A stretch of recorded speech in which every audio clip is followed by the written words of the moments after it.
We're the largest and fastest growing community for CIOs, for digital leaders, CTOs, CDOs and so on in Europe and Latin America. And our mission is to help these digital leaders realize their ambition and be the best professionals and digital leaders that they can be. I'm convinced that technology and digital leadership has a number of the key solutions in hand to solve and to address the challenges that we're facing as a society.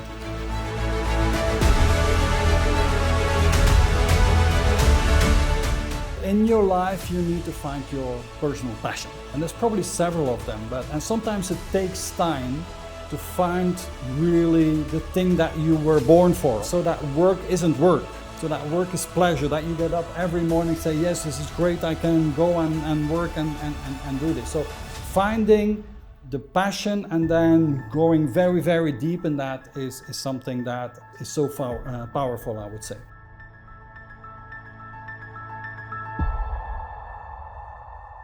This is CIONET TV. My name is Andrzejewska and I'm here today with Hendrik Deckers, who is the founder of CIONET. A very warm welcome, Hendrik. A pleasure, Anna. Hendrik, you have a master's degree in biology and postgrad degrees in philosophy and economy from the University of Leuven in Belgium. Correct. You started your career in Biostatistical Center for the University Hospital of Leuven. You worked for 10 years in analytics for SAS Institute. You were a partner in .com Business Accelerator in the 2000 and started CIONET in 2005. Correct. So Hendrik, can you tell us who you are? What is your background and how did you arrive in this position? Well, my background is I'm originally from Belgium. I grew up in a warm family. My father was a teacher and my mother was a very devoted housewife. I'm a biologist, so a scientist of education. I'm the husband of my lovely wife, father of my two grown-up sons. And my career as an entrepreneur basically started when I was 36. And I have a passion, I have a couple of passions, but one passion is for technology and the change that it brings in the world. And the other passion I have is for bringing people together. And CIONET basically was a very, very interesting combination of these two. So that's why I started CIONET in 2005. How would you describe CIONET in 2 sentences? What is it that it does really well? So CIONET, basically what we're the largest and fastest growing community for CIOs, for digital leaders, CTOs, CDOs and so on in Europe and Latin America. And our mission is to help these digital leaders realize their ambition and be the best professionals and digital leaders that they can be. Because we believe that the role of technology and therefore the role of digital leadership is very important in organizations and in society today.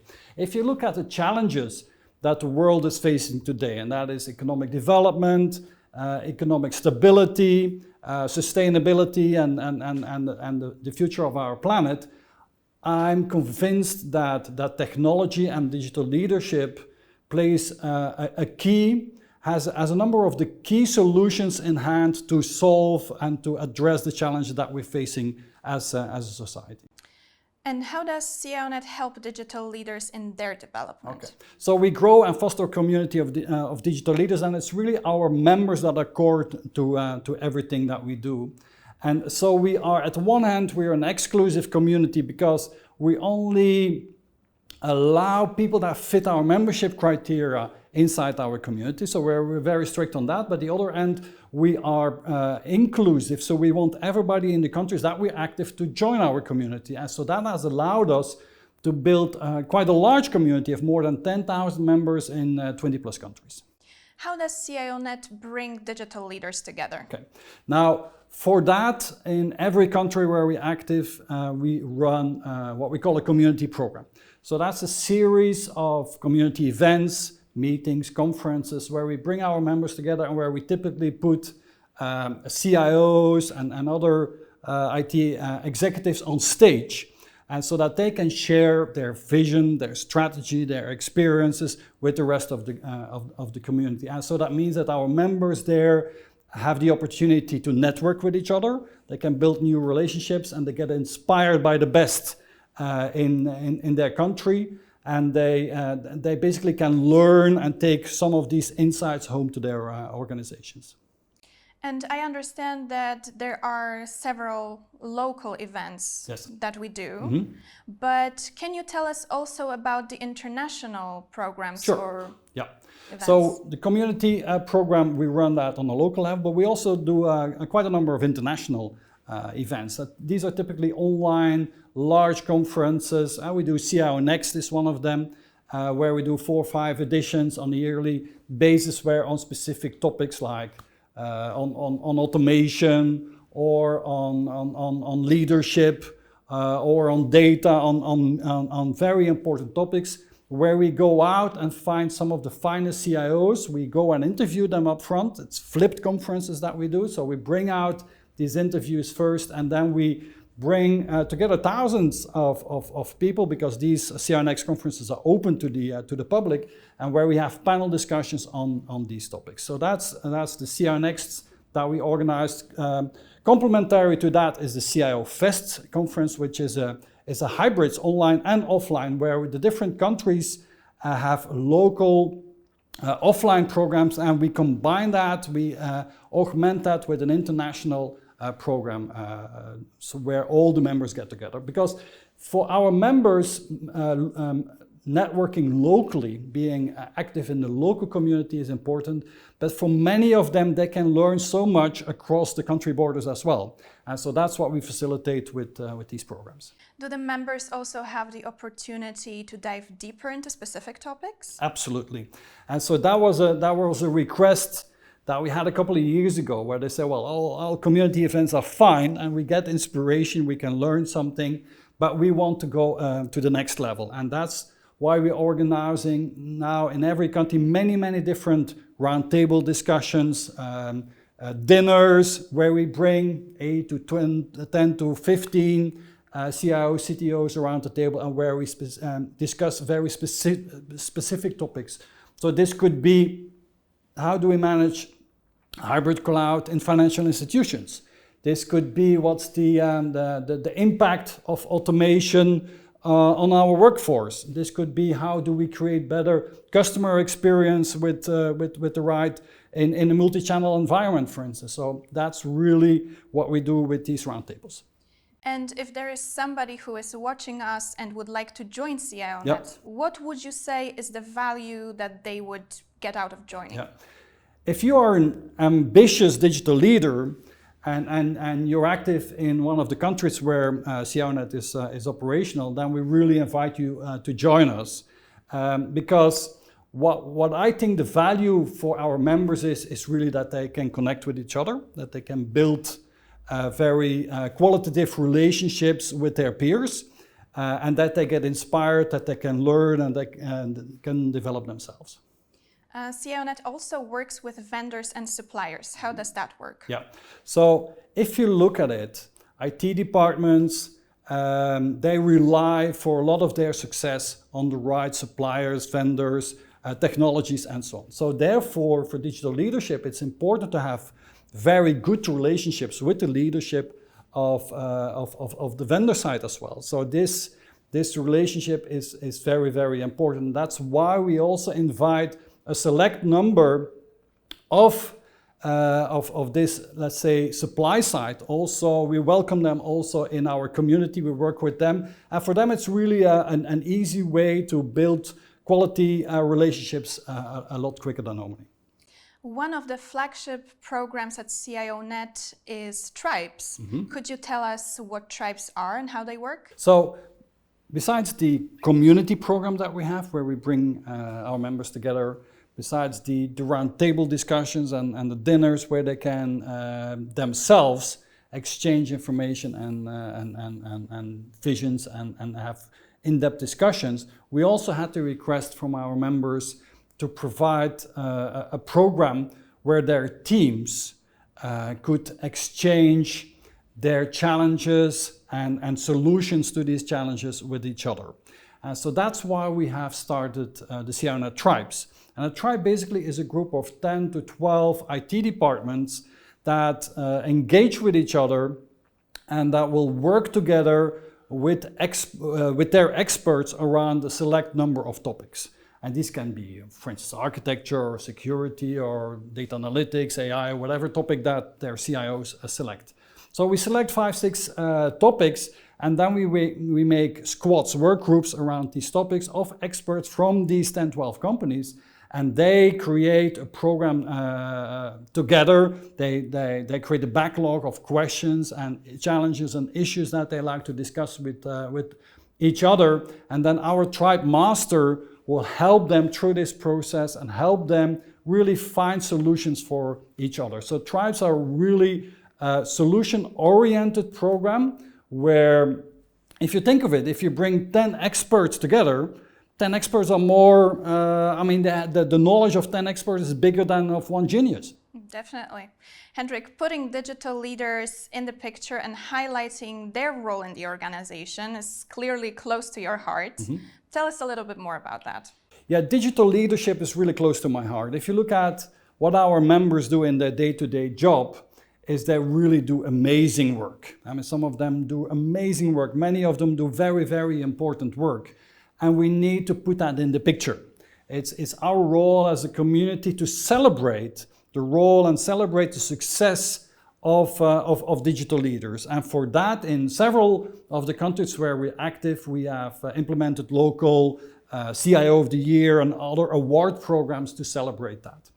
We do the same, and I'm very involved in that on the European level, together with our friend Niels Vonstad from MIT. For more than 10 years already, we celebrate the European Digital Leaders of the Year.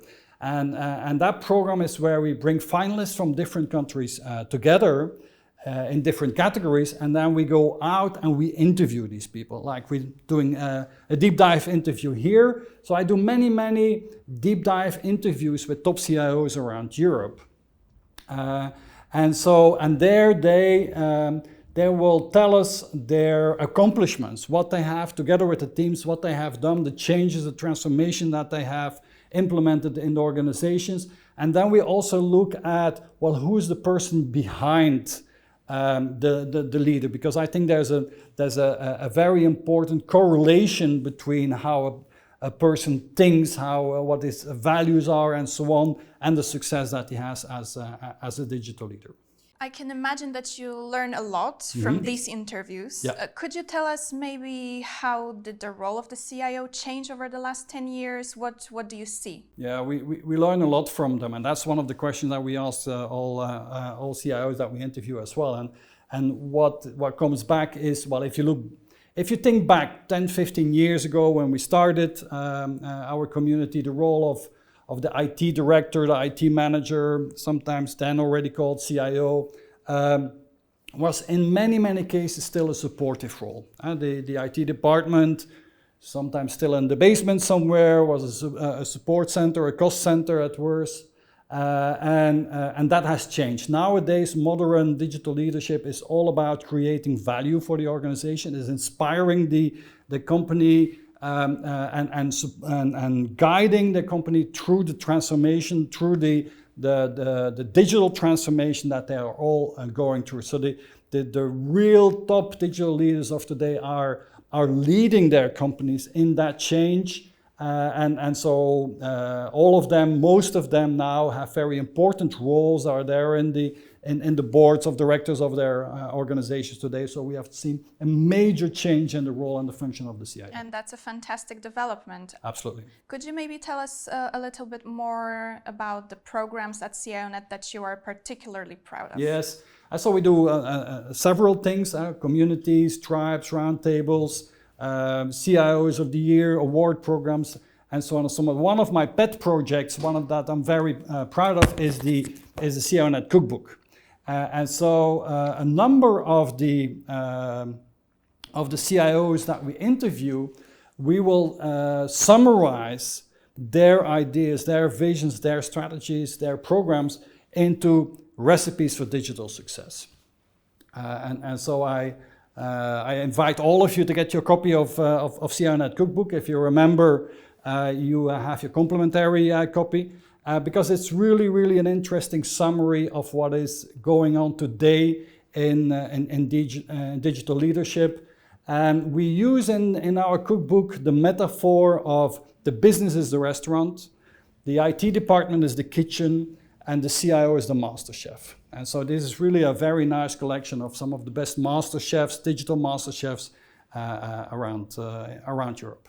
Hendrik, how is CIONET organized? Well, we are organized very locally. So in the countries where we're active, we will have local teams that speak the local language, that know how to basically build a community according to the wishes of the local digital leaders. So we have all the country teams that work together, and then we have our international team that provides the methodologies, the supports, and platforms, and so on, and that makes sure that as much as possible we run very similar kind of programs, that there's an exchange of information and experience between the different countries, and so all in all, our teams today, I think we're more than 100 people in all these different countries where we're active.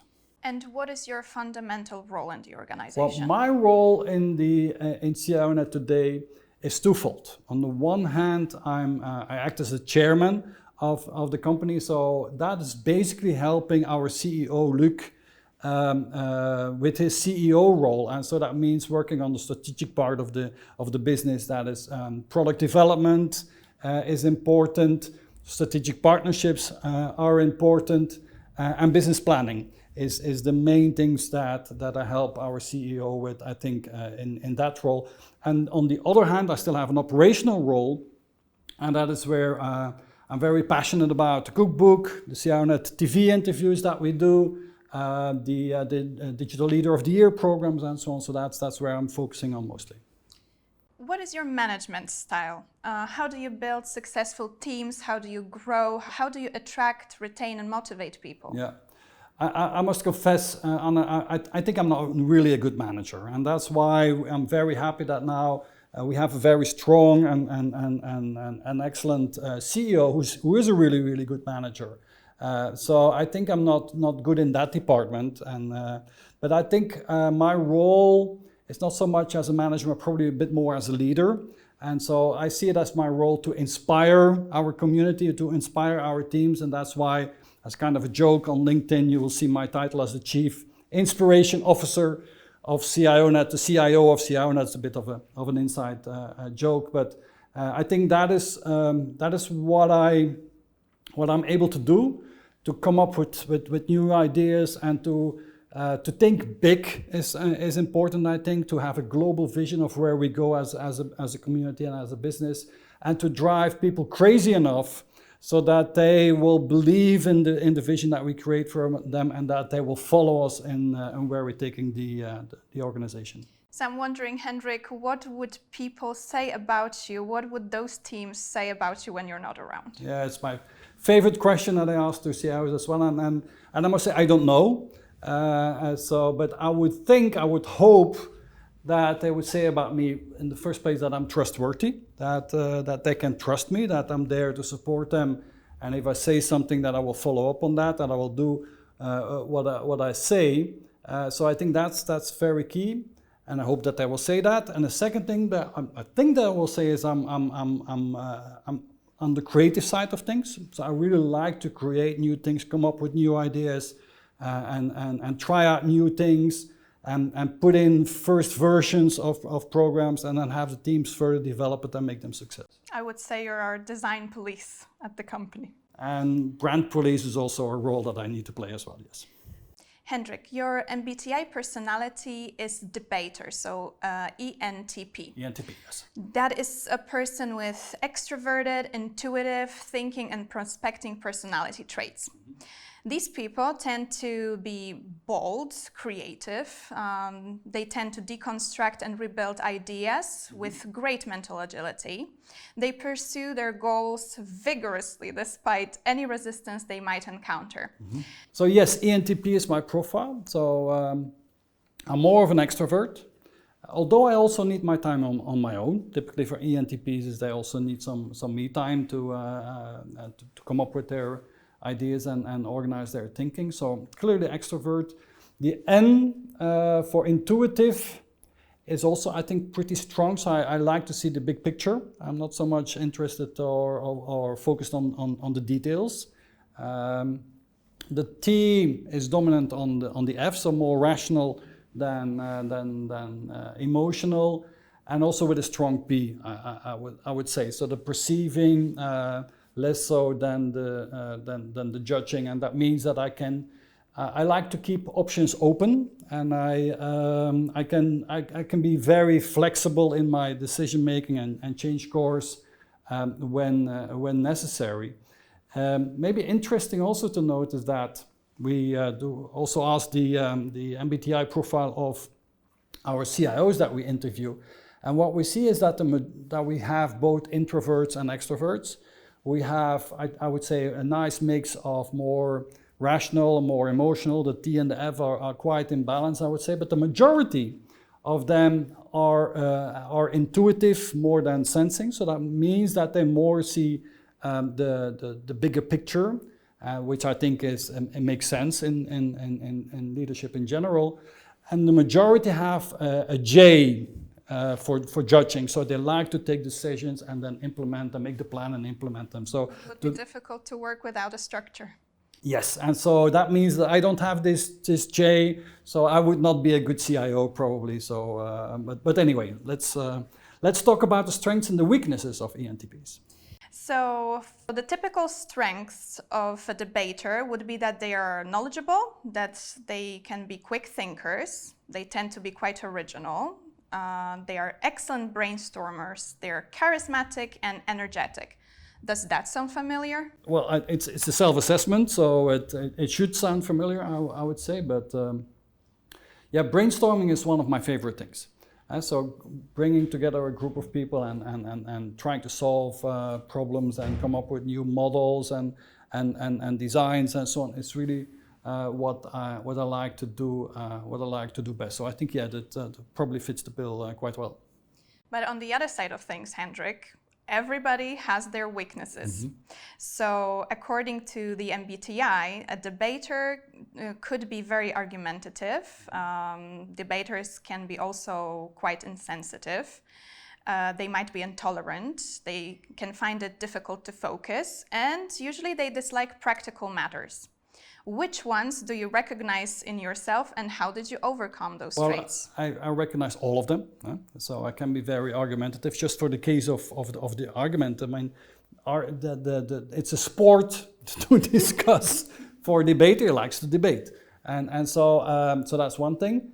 One of the things I have to be very careful with is on the insensitive side. So I'm very much rational, less on the emotional side, and I've developed in that sense. I've done quite some years ago an NLP training, so I've gone through some personal development myself, so to work on that emotional side and also be more conscious of what's going on in the emotions of other people. I'm not there at all. There's still a lot of work to be done, so that's something I have to be very careful with to take into account the emotions and the feelings of other people.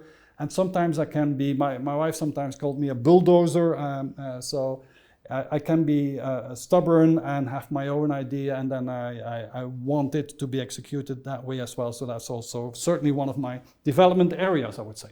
Hendrik, what are your passions outside of CIONET? Well, as an ENTP, I typically have a lot of different interests and passions. One of them is for beautiful things, and especially also for beautiful old things. So together with my wife and with my partner, we have a passion for historical buildings. And so I've been involved in renovating monasteries and renovating in Mechelen city palaces and so on. So that's really what I like to do. I think in another life I could be an architect, as I think also would be a brilliant job. So working on reconstructing, restoring old buildings is something that I like. A second interest is music. So I play a little bit piano. And one of my biggest frustrations in life is that I don't have the talent for it. So I love music, I love to listen to music, all different kinds, and I love to play it. I wish I was more talented, so that would be very cool. Important interest for me is to discover the world. I mean, I'm curious by nature, so traveling around the world, meeting new cultures, meeting new countries, and meeting new people is really important for me. And then I would say what I tend to spend quite some time on lately is really trying to study the human nature and the human thinking. And so I'm really fascinated about the power of stories, the power of religion, the power of ideology. So how very strong stories tend to take on a life of their own, and how that influences the way that people think, how that influences society, the way that we organize and so on. I think that's really fascinating. So I spent quite some time in studying that a bit. And while we're on fascinating stories, do you have a personal mantra that you use? Well, I have a couple of mantras, but one that sticks to me is that I think that happiness is an attitude. Happiness is a decision. Maybe you know the Thich Nhat Hanh, the Vietnamese famous Buddhist monk, who said, "There's no way to peace. Peace is the way." So if we paraphrase that, I think we can say, for me, I would say, well, there's no way to happiness. Happiness is the way. So I really believe that that happiness for most people can be a decision. And happiness is not the goal in our life. I think the goal in our life is to lead a conscious life, to be conscious of what we're doing, and to lead a meaningful life. And the way to find the meaning of your life is, I think, really is to follow your passions and to explore them and to work on these. Is that the value that you pass on to your children? Are there any others? Yeah, there's quite a number of obvious values that are important. Be humble, be reliable, and so on. Appreciate other people, be good, and so on. But there's three values that I think I have, together with my wife, that we have tried to pass on to our children. And the first one is I would hope that my children have learned from me to be curious in life.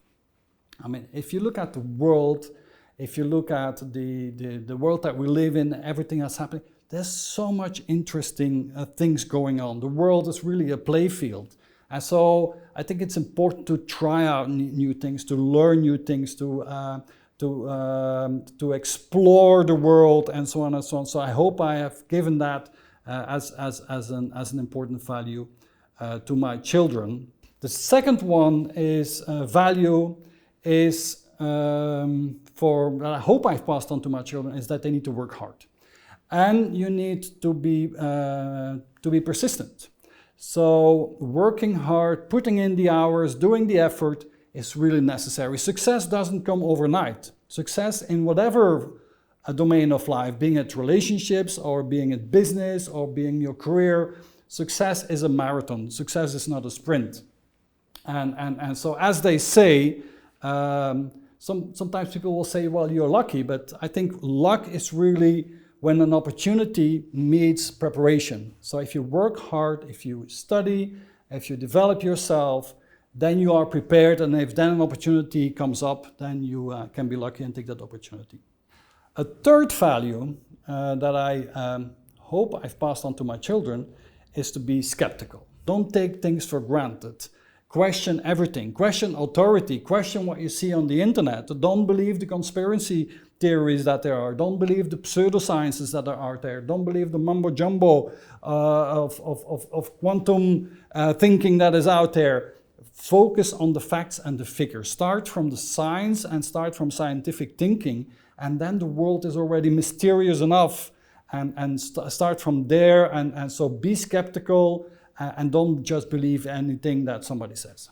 Hendrik, who do you look up to? Who are the mentors in your life, and could you maybe give us an example? Yeah, it's like I said, I'm a biologist. Well, I studied biology, and as a biologist, I think there's one historical, very important thinker in our history, and that's of course Charles Darwin, one of the most important biologists ever, who has developed the evolution theory. And so that is so important, that we have come to understand how different life forms, being bacteria or plants or animals, have evolved one into another. So that's such a key thing. From the more contemporary thinkers, I very much look up to people like Christopher Hitchens, like Sam Harris, and like another biologist, Richard Dawkins, who all three, I've learned from all three to be skeptical and to focus on what is real and to go to find the truth and to live from there. Hendrik, what are you most grateful for in your life? Well, I think I'm a very lucky person. I grew up, grew up in a very safe and country, very developed country, prosperous country, Belgium. I grew up in a very warm family, had the best parents you could wish for. I met a beautiful, lovely wife. I have two great children. So I think I'm just very, very lucky. And Hendrik, what was your most brilliant failure? My most brilliant failure, well, there's of course many, because it's only by trying out and by failing that we can learn. But to come back a little bit to my personality, sometimes I'm not sensitive enough and I don't see what's going on with other people. So sometimes I don't communicate enough, I don't perceive what's going on in other people, and that sometimes then clashes with other people. So that is, so some of my failures is that in my business, I lost a relationship with people that I should have done, that it was my fault and that I should have done better. So. What was the best thing that happened in your life?